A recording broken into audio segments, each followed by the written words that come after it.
நிறைய பேர் நம்மக்கிட்ட கேட்கக்கூடிய கேள்வி, வட்டிக்கு மேலே வட்டி கட்டிக்கிட்டே இருக்குங்க, இன்னும் கடனே தீர மாட்டேங்குது அப்படின்னு சொல்லக்கூடிய ராசி என்ன தெரியுமா?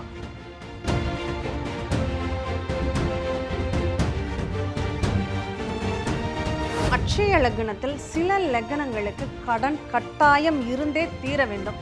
கடன் இருந்தா அதிர்ஷ்டங்க. இது யாருக்கு?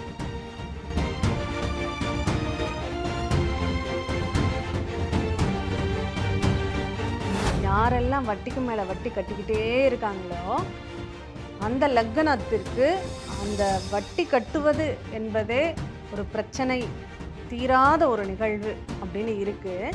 ஆனால் ஒரு சிலருக்கு அவங்க கடன் இருந்தாதான் அவங்களுக்கு யோகமே.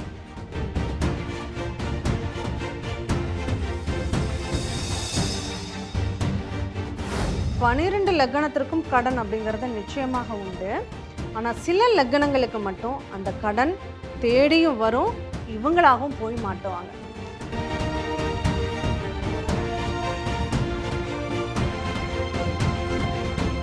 சரி, இது இந்த மேஷ லக்னத்திற்கு மட்டும்தானா? கிடையாதுங்க. ஒரு 4 லக்னங்களுக்கு இந்த மாதிரியான பிரச்சனைகளை சந்திக்கக்கூடிய அமைப்பு உண்டு. மேஷம், ரிஷபம், துலாம், விருச்சிகம்.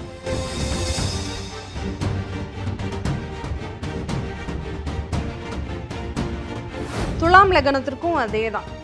துலாம் லக்னத்திற்கு ஒருத்தருடைய ஜாதகத்தில் ரிஷபத்தில் சுக்கிரன் இருந்து அவங்களுக்கு துலாம் லக்னம் இப்போ அட்சய லக்னமாக பயணிக்குதா, நீங்களா போய் கடனில் மாட்டீங்க, ரொம்ப ரொம்ப எச்சரிக்கையாக இருக்கக்கூடிய நேரம் இது அப்படின்னு சொல்லலாம்.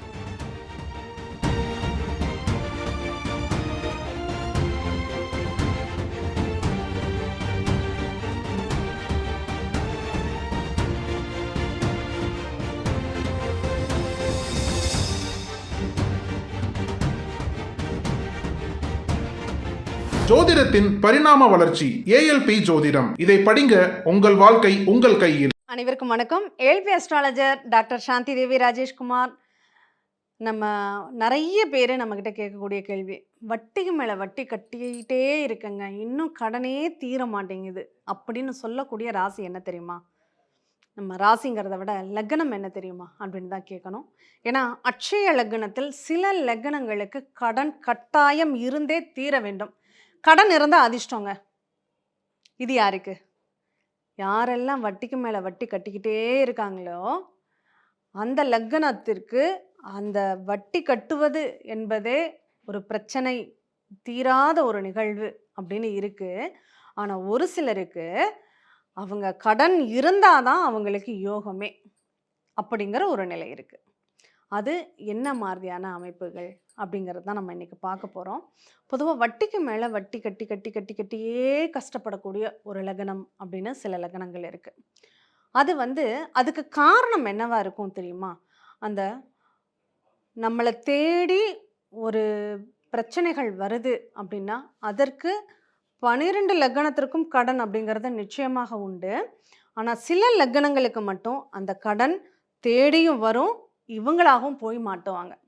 சரி, தேடி வர்றது ஒரு பக்கம் இருக்கட்டும், இவங்களா போய் மாட்டக்கூடிய லக்னங்கள் என்ன அப்படின்னா மேஷ லக்னம். மேஷ லக்னம் யாருக்கெல்லாம் அட்சய லக்னமாக பயணிக்குதோ அவங்க கட்டாயம் இந்த வட்டிக்கு வட்டி அப்படிங்கிறதுல மாட்டுவாங்க. அதுவும் அந்த செவ்வாய் அவங்களுக்கு லக்னத்தில் இருக்குதுன்னு வச்சுக்கோங்களேன். அந்த லக்னத்தில் இருக்கக்கூடிய செவ்வாய் இவங்களை தேடி கடன் உட்காரும், கூப்பிட்டு சில வாய்ப்புகளை கொடுத்து கடனாளியை ஆக்கிடுவாங்க அப்படின்னு சொல்லலாம். இதுவே 8ல் போய் செவ்வாய் இருக்குன்னு வச்சுக்கோங்க, ஜாதகர் என்ன பண்ணுவார்? தேடி போய் கடனில் உட்காந்துக்குவார். நான் தொழில் செய்யணும், எனக்கு இவ்வளோ கடன் வேணும் அப்படின்னு லோனை போடுவார். அந்த லோன் கட்ட முடியாது. அந்த லோனை கட்டுறதுக்கு பேங்க்காரங்க நெருக்கடி கொடுப்பாங்க. அந்த பேங்க் கடன் அடைக்கிறதுக்கு என்ன பண்ணார்? வெளியிலேருந்து வட்டிக்கு வாங்குவார், இந்த கடன் அடைப்பார். திரும்ப அவங்க வெளியிலேருந்து பணம் கொடுத்தவங்க அந்த கடனை கேட்பாங்க, திரும்ப இன்னொருத்தர்கிட்ட கடன் வாங்கி அந்த கடன் அடைப்பார். இப்படி வட்டிக்கு மேலே வட்டிக்கு கடன் வாங்கி வாங்கி வாங்கி கொடுத்து கொடுத்து இவர் சம்பாதிக்கக்கூடிய பணம் எல்லாம் அந்த வட்டிக்கு தான் போகுமே தவிர 1% கூட அந்த அசலில் வர வைக்க முடியாது. சரி, இது இந்த மேஷ லக்னத்திற்கு மட்டும்தானா? கிடையாதுங்க. ஒரு 4 லக்னங்களுக்கு இந்த மாதிரியான பிரச்சனைகளை சந்திக்கக்கூடிய அமைப்பு உண்டு. மேஷம், ரிஷபம், துலாம், விருச்சிகம்.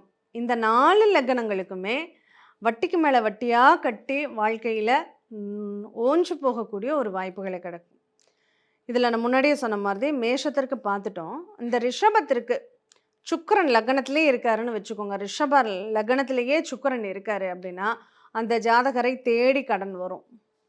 இதே சுக்கிரன் போய் 6ல உட்கார்றாருன்னா, இந்த ஜாதகரா தேடி போய் கடன்ல மாட்டுவார். துலாம் லக்னத்திற்கும் அதேதான். துலாம் லக்னத்திற்கு ஒருத்தருடைய ஜாதகத்தில் ரிஷபத்தில் சுக்கிரன் இருந்து அவங்களுக்கு துலாம் லக்னம் இப்போ அட்சய லக்னமாக பயணிக்குதா? நீங்களா போய் கடன்ல மாட்டீங்க. ரொம்ப ரொம்ப எச்சரிக்கையாக இருக்கக்கூடிய நேரம் இது அப்படின்னு சொல்லலாம். அதுவே விருச்சக லக்னத்திற்கு மேஷத்தில் செவ்வாய் இருக்கா? நீங்களா தேடி போய் கடன்ல மாட்டிக்குவீங்க. சரி, இந்த மாதிரி லக்னங்கள் நான் கடன் வாங்கல. எனக்கு கடன் வாங்குறதுக்கே இஷ்டம் இல்ல. நான் கடன வாங்க மாட்டேன். இப்ப இந்த லக்னங்கள் ஆரம்பத்துல நம்மகிட்ட ஒருத்தர் வர்றாரு.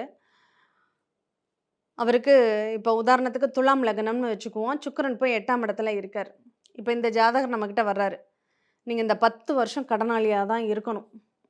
இல்லங்க, எனக்கு கடன்னாவே அது ரொம்ப கஷ்டமான ஒரு நிகழ்வு. நான் கடன்லாம் வாங்க மாட்டேன்னு அவரு சொல்றாருன்னு வச்சுக்கோங்களேன். அவரு ஆபத்தை தேடி ஓடப் போகிறார் அப்படின்னு அர்த்தம். ஏன்னா, அவர் பேர்ல கண்டிப்பா ஒரு இஎம்ஐ லாங் டைம் இஎம்ஐயா அவர் போட்டு வச்சுக்கணும். இல்லையா? ஒரு இஎம்ஐ கட்டுறாருன்னா, அடுத்து இஎம்ஐ அவர் போட்டு வச்சுக்கிட்டே இருக்கணும். அது அவரு கட்டுப்பாட்டுக்குள்ள அவருடைய வருமானத்திற்கு உட்பட்டதாக இருக்க வேண்டும். நாங்களே சொல்லுவோம், "நீங்க கடன வாங்கிக்கோங்க. அது கொஞ்சமா கொஞ்சமா வாங்கிக்கோங்க. கடன நீங்க வாங்கலன்னா, அது என்னாகும்? நோயாக மாறி போயிடும். நீங்க இந்த நேரத்தில கடன் படணுங்கிற விதி. ருண, ரோக, சத்ரு உபாதைகளை சந்திக்க வேண்டும் என்பது விதி." யாருக்கு? துலாம் லக்னம் அட்சய லக்னமாக போகும்போது ரிஷபத்தில சுக்கிரன் இருக்குன்னா. அப்போ அவங்க கடன வாங்கி வச்சுட்டாங்க அப்படின்னா, அந்த ருணம் அப்படிங்கிறது இருக்காது. அடுத்து சத்ரு அப்படிங்கிறதும் இருக்காது. அப்போ ஆரோக்கியமும் நல்லா இருக்கணும். எதிரிகள் தொல்லையும் இருக்கக்கூடாதுன்னா, இந்த லக்னக்காரங்க உங்களுக்கு ஆரம்பத்தில இப்ப செவ்வாயினுடைய மிருகஸ்ரீஷ சித்திரை நட்சத்திரம் போகுதா, கட்டாயம் உங்க பேர்ல கடன் அப்படிங்கிறத நீங்க குறைவான கடனாவாவது வாங்கி வச்சிரணும். உங்க வருமானத்துக்கு உட்பட்ட கடனாக அது இருக்கணும். அப்படிங்கிறத நீங்க தெரிஞ்சுக்கிறது அவசியம். இந்த மாதிரி ஒவ்வொரு லக்னங்களுக்கும் அந்த கடன் அப்படிங்கிறது இருக்கும். அந்த கடன் அவரை தேடி வருதா? இல்ல இவங்க தேடி போய் மாட்றாங்களா? சரி, எந்த நோக்கத்திற்காக அவங்க கடன் வாங்குறாங்க? படிப்புக்காக கடன் வாங்குவாங்களா? இல்ல ஆடம்பரத்திற்காக கடன் வாங்குவாங்களா? அத்தியாவசிய நிகழ்வுக்காக கடன் வாங்குறாங்களா? ஆரோக்கிய தொந்தரவுகளுக்காக கடன் வாங்குறாங்களா?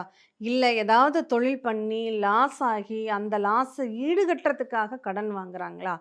அப்படிங்கிற ஒரு நிகழ்வு இருக்கு.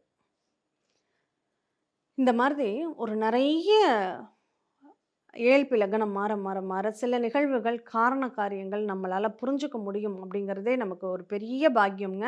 ஏன்னா, இந்த மாதிரி ஒவ்வொரு நிகழ்வுகளுக்கு பின்னாடியும் ஓராயிரம் காரணங்கள நம்ம அட்சய லக்ன பத்ததி ஜோதிட வகுப்புக்குள்ள வந்தா நம்மளால தெரிஞ்சுக்க முடியும்.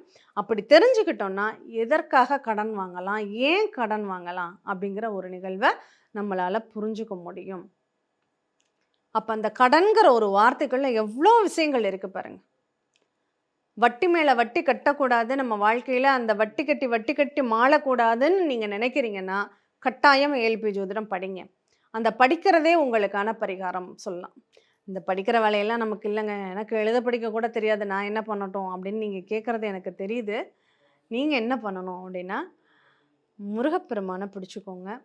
இந்த கடன் தீருவதற்கு முருகனுடைய வழிபாடு அப்படிங்கிறது மிகப்பெரிய ஒரு பரிகாரமாக இருக்கும். செவ்வாய்க்கிழமை அன்று முருகப்பெருமானை வழிபட்டு வரும்போது, நீங்க கோயிலுக்கு போய் தான் வழிபடணுமா? வேண்டியதில்ல. நீங்க வீட்டிலேயே முருகனை மனசார நெனச்சு, வேல்மாறல் படிக்கிறீங்க அப்படின்னா, உங்களுடைய கடன் தீரும். வேல்மாறல் படிக்கிற அளவுக்கு எனக்கு தெரியாது. நீங்க என்ன பண்றீங்க, இந்த வேல்மாறல் பாட்ட கேளுங்க. டிவியில் ஓடினாலும் சரி, ஃபோனில் யூடியூப்லையாவது நீங்கள் அந்த பாட்டை வேல்மாறல் பாடலை நீங்கள் செவ்வாய்க்கிழமை அன்று கேளுங்க. கண்டிப்பாக உங்களுக்கு இந்த கடன் தீர்வதற்கான வழிகள் கிடைக்கும். இந்த மாதிரி ஒவ்வொரு இது எல்லா லக்னங்களுக்கும் பண்ணலாமா? முருகனை யார் வழிபாடு பண்ணலாம்? மேஷம், ரிஷபம், துலாம், விருச்சகம் இந்த வட்டிக்கு மேலே வட்டி கட்டுறேன் எனக்கு கடன் தீரவே மாட்டேங்குதுங்கிறவங்க முருகப்பெருமானை பலமாக பிடிங்க. அது எந்தெந்த முருகனை எங்கெங்கே இருக்கக்கூடிய முருகனை வழிபாடு செய்யணும் அப்படிங்கிற ஒரு நிலை இருக்குது. முருகன் பெரும்பாலும் குன்று உள்ள இடங்கள்ல தான் இருப்பார். இல்லை, சமமான இடங்கள்லையும் இருப்பார். அப்போ யார் எங்கே உள்ள முருகனை போய் வழிபட வேண்டும் அப்படிங்கிற ஒரு நிலை இருக்குது. உதாரணத்துக்கு சொல்லணும், இந்த துலாம் லக்னக்காரங்களுக்கு கடன் நிவர்த்தி ஆகணும் அப்படின்னா அவங்க குன்று உள்ள முருகப்பெருமானை வழங்க வேண்டும். அதுவே விருச்சக லக்னக்காரங்களுக்கு கடன் அடையணும்னா சமப்பரப்பில் இருக்கக்கூடிய முருகனை வழிபட வேண்டும். இந்த மாதிரி ஒவ்வொரு லக்னங்களுக்கும் கடன் அடைய வேண்டும் என்றால் எந்த முருகனை, எங்குள்ள முருகனை சென்று வழிபட வேண்டும் அப்படிங்கிற ஒரு அமைப்பு இருக்கு. கண்டிப்பாக அதை பற்றி இன்னொரு நாள் இன்னொரு நிகழ்வில் கேட்போம், பார்ப்போம்.